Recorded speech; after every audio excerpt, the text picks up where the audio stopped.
BA9 news ఛానల్కి స్వాగతం. కాకినాడ జిల్లా జగ్గంపేట నుంచి గుర్రంపాలెం వైపు వెళ్తున్నటువంటి మార్గ మధ్యంలో బ్రిడ్జికి కుడివైపు ఉన్నటువంటి పెద్ద కాలువ నుంచి త్రాగునీటి పైపు లైన్ లీక్ అయింది. దీని ద్వారా చాలా మటుకు త్రాగునీరు వృధా అవుతున్నట్టు తెలియవచ్చింది.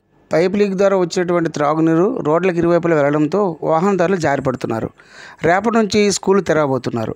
అటుగా విద్యార్థులు స్కూల్ బస్సులు అధికంగా ఈ మార్గం గుండా వెళ్తాయి.